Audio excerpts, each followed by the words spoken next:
তো সকালবেলা ঘুম থেকে উঠেই এক কাপ চা নিয়ে বসে পড়েছি সেই আমার জানালাটার পাশে। আর সকালবেলা চাটা একটু মানে ধীরে সুস্থিরে বসে আরামায়েশ করে না খেলে মনে হয় দিনটা ঠিকঠাকভাবে শুরু হয় না। তো আমি তাই করি, প্রতিদিন আর কি সকালে যে চাটা খাই সেটা একটু আস্তে ধীরে আরাম আয়েসে খাই, তাহলে মনে হয় চা খাওয়াটাও ভালো হয়। আর মন মেজাজ বলো আর সারাদিনের কাজের এনার্জি বলো সবই পাওয়া যায়।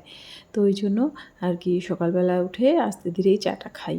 তো আজকের চাটা অবশ্য আমি নিজেই করেছি, কারণ আজকে আমার বর ঘুম থেকে উঠতে দেরি করেছে, মানে আমি ওঠার পরেই উঠেছে। তো আমি ঘুম থেকে উঠে মানে ঘরটা ঝাড় দিয়ে, ঘর উঠোন ঝাড় দিয়ে, চোখে মুখে জল দিয়ে একটু ফ্রেশ হয়ে তারপরে একটু চা করে নিলাম। চা করে চাটা ফ্লাক্সে ঢেলে রেখেছি, কারণ শাশুড়ি মাও খাবে এখনও, মানে এখনই উঠলো ঘুম থেকে। তো উনিও খাবে, আর বর তো উঠেই বাথরুমে চলে গেছে, ওরা খাবে, ওই জন্য একবারেই চাটা করেছি।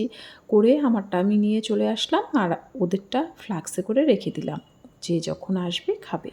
গুড মর্নিং, কেমন আছো সবাই? আশা করছি সবাই ভালো আছো, আমরাও আছি মোটামুটি ভালোই। তো ব্যাকগ্রাউন্ড দেখে তো বুঝতেই পারছো আমরা হচ্ছে অন্য ঘরে আছি। এই যে এটা হচ্ছে ছেলের ঘর। তো আজকে থেকে এই ঘরেই থাকবো বেশ কিছুদিন, কারণ হচ্ছে আজকে আমার দেওর যা ওরা আসবে, তো ওরা তো এসে ওই ঘরেই উঠবে। তো ওই জন্য আর কি আমার জিনিসপত্র নিয়ে আমি এই ঘরে চলে আসলাম। তো এখন কিছুদিন এই ঘরেই থাকবো, ওরা আর কি যে কয়দিন থাকে।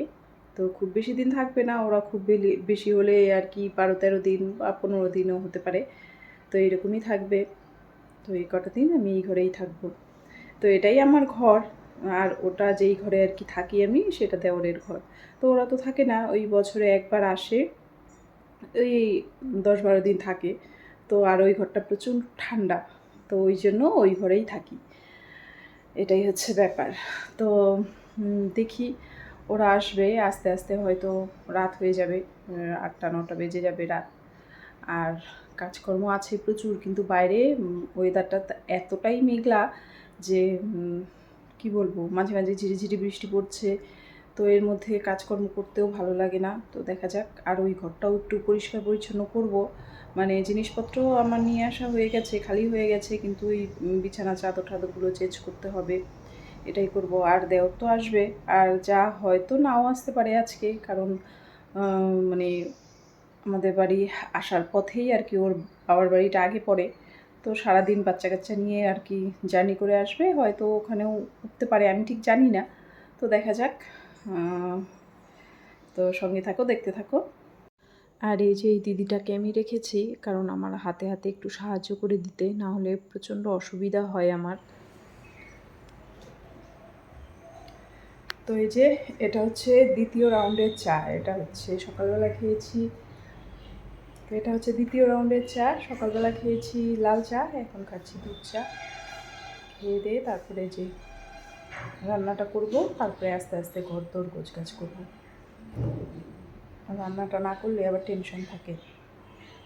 তো বর গেছে বাজারে, দেখি কী কী নিয়ে আসে বাজার থেকে, তারপরে সেই বুঝে রান্নাবান্না করবো।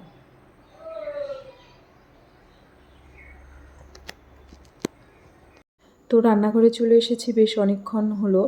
তো তার মাঝে একটু জামা কাপড় কাচতে গেছিলাম, কিন্তু কারেন্ট চলে গেছে, ওই জন্য ওই সব বাদ দিয়ে আবার রান্না করতে চলে আসলাম। তো ওখানে ডাল বসিয়েছি, এখানে কচুরলতি ভাপ দিয়ে রেখেছি, আর এখানে ওই মূলো শাক কেটে বেছে রেখেছি, আর এখানে একটু মাংস নিয়ে এসেছে। তো আর এই যে দিদি একটু মাছ কেটে দিচ্ছে আমাকে। তো এই দিদিটাকে রাখা হয়েছে, বললাম আমার খুব অসুবিধা হয়, আমার একটু হাতে হাতে করে দেবে, নাহলে প্রচণ্ড অসুবিধা হয়। আর এই তো পুজোর সময় সবাই আসবে, তখন তো আরোই অসুবিধা হবে। তো আর এই দিদিটার কেউ নেই, একটাই মেয়ে, স্বামী নেই, একটাই মেয়ে, মেয়েটার বিয়ে হয়ে গেছে, বেশ একাই থাকে, ঝাড়া হাত পা মানুষ, আমাদের এখানেই বাড়ি। তো ওই আসে, কাজবাজ করে, খাওয়া দাওয়া আমাদের এখানেই করে, মানে ওর বাড়িতে আর রান্নাবান্নার কোনো ঝামেলা করতে হয় না। আমি বলেছি যে তুমি একা মানুষ, এখানেই খাবে, আর টাকা পয়সা যা দেওয়ার সেটা তো ঠিক হয়েই গেছে, সেটা তো দিতেই হবে। তো এটাই হচ্ছে কথা। আর এই দেখো আকাশটা কি অবস্থা, দেখে মনে হচ্ছে ভোরবেলা। তো কতদিন থেকে এই রকমভাবেই চলছে আকাশটা। পুজোর আগে আগে এইরকম যদি মুখ ভার করে থাকে তাহলে একেবারেই ভালো লাগে না। পুজোর আগে আগে মানুষের কত কাজ, কত কাচাকাচি, কত ধরনের কত রকমের কাজ থাকে। এখন যদি এইরকম আকাশটা মুখ ভার করে থাকে তাহলে কি ভালো লাগে? কিন্তু কি করব, করার কিছুই নেই। তো আমার তো প্রতিদিনের মতো কাচাকাচি আছেই। তো সেগুলোই আর কি কেচে ধুয়ে মেলে দিলাম। আমার এই রকম ওয়েদার দেখলে বিশেষ করে আর কি যাদের ছোট বাচ্চা আছে তাদের কথা মনে পড়ে। তাদের তো ভীষণই অসুবিধা। তো যাই হোক, এইদিকে দেখো এই তো মূলো শাকটা বসিয়ে দিলাম। মূলো শাকটা হচ্ছে, আর এইদিকে ডাল সম্বারটা দিয়ে দিলাম। ওই ডালটা মানে ফোড়নটা ভেজে ডালের মধ্যে ঢেলে দিয়েছি। আর এইদিকে এই কচুরলতির চচ্চড়িটাও বসিয়েছি। তো অনেক কাজবাজ আছে আজকে। এই দেখো কচুরলতি করেছি এই ছোটো মাছ দিয়ে। অল্প হয়ে গেছিলো বলে তার মধ্যে আর কি একটুখানি ঝিঙে, বেগুন, আলু এইসব দিয়েছি। আর এইদিকে হচ্ছে চিকেন। তো একটু কষা কষা করে করব, কারণ ওই তো ছোটো ছেলে মানে চিকেন একটু কষাই খেতে ভালোবাসে। ঝোল হলে একদমই খাবে না, ও নেবেই না, থালাতে দিতেই দেবে না। তো একটু কষা কষা হলে বেশ ভালোই খায়। তো এই তো চিকেনটাও করে নিলাম। আর এইদিকে দেখো কী কী রান্না করেছি। এখানে আছে ভাত, এখানে আছে মূলো শাক, আর এখানে করেছি ডাল। কারণ আমি, শাশুড়ি মা, আমরা তো আর চিকেন খাবো না, তো ডাল তো একটু করতেই হবে। আজকে অবশ্য ছেলের চিন্তা নেই, ছেলে আজকে ওই চিকেন দিয়েই খাবে, চিকেন কষা দিয়েই খাবে আজকে, আর ওর ডালের প্রয়োজন নেই। প্রয়োজন হচ্ছে আমার আর শাশুড়ি মায়ের। আর এই দেখো এই যে ছোট ছোট মাছ নিয়ে এসেছিলো, সেগুলো দিয়ে এই কচুরলতি, আলু, বেগুন, ঝিঙে এসব দিয়ে চচ্চড়ি করেছি। আর ফ্রিজে একটু লাউ পাতা ছিল, তো এই লাউ পাতাটা বাটা করেছি পেঁয়াজ না, রসুন, কালো জিরে, কাঁচা লঙ্কা দিয়ে। আর এই যে একদম খটখটে করে চিকেন কষা। তো এই ছিল আজকের আমার রান্নাবান্না। তো আজকে যেহেতু রোববার আর বড় ছেলেও আছে, ওই জন্য একটু করলাম এইসব। তো ওই সব করে তারপরে তো মোটামুটি 1:30টার মতো বেজে গেছে। তারপরে তো আমার এই যে ঘরদোর সকালবেলা কিচ্ছু গোছগাছ করা হয়নি, তো ইচ্ছে করেই করিনি। এই সমস্ত কিছু আর কি চেঞ্জ করব, বিছানা চাদর টাদর চেঞ্জ করব। কারণ ওরা তো মানে হয়তো 8টা-9টার দিকেই চলে আসবে, ওই জন্য রান্নাবান্নাটা শেষ করে এবারেই তো ওদের ঘরটা একটু গুছিয়ে গাছিয়ে রাখি।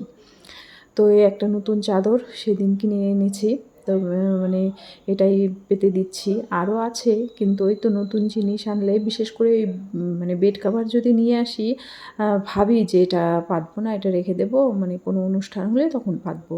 কিন্তু আমার এই রকম অভ্যাস, মানে রাখতে পারি না। মানে মনে হয় কতক্ষণে মানে বিছানায় পাতবো, তারপরে দেখবো কেমন লাগছে। তো এটাই হচ্ছে ব্যাপার। তো ওই জন্য আর কি একবারে পেতেই ফেললাম।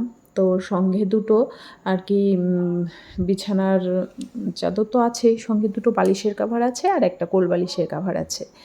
তো এটাই সমস্তটা আর কি করে গুছিয়ে গাছিয়ে রেখে তারপরে আবার আমার ওইদিকে আরও কাজ আছে।